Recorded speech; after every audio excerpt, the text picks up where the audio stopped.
Well, it's mostly about security issue.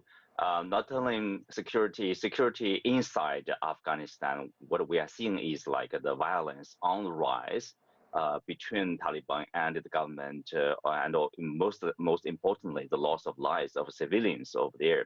And also, people understand that if there's an instability inside Afghanistan, every country in this region will be affected. We know previously, for example, before the war in Afghanistan, 9/11, we know what happened over there. There were some terrorist organizations being hosted by Taliban inside Afghanistan. They can launch attacks as far away as in the United States. So many countries, I would say, would have a stake in the stability and peace in this country. Security is important to Afghanistan, to Pakistan, to China, to India, Russia, and other countries in this region. And I think that's a paramount issue right now. Well, if you can break down China's role specifically, its interest and concerns about Afghanistan, and do you think it could succeed in areas where the U.S. did not, especially when it comes to the peace and reconciliation process?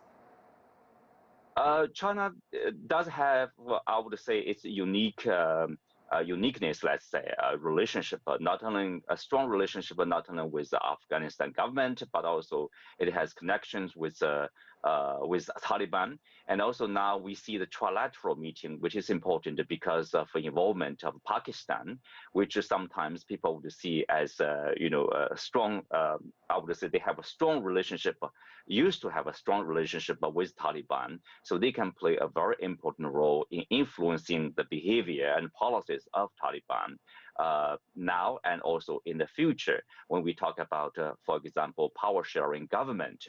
So Pakistan is critical in this respect. And also I think they have one thing in common between Pakistan, China, and Afghanistan is peace and stability.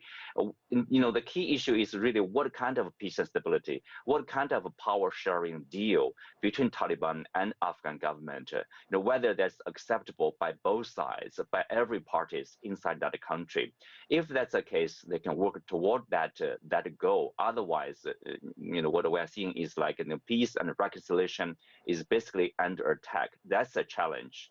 And another issue is really for China, one way China to deal with the issue is really investment and trade and the initiative of Belt and Road.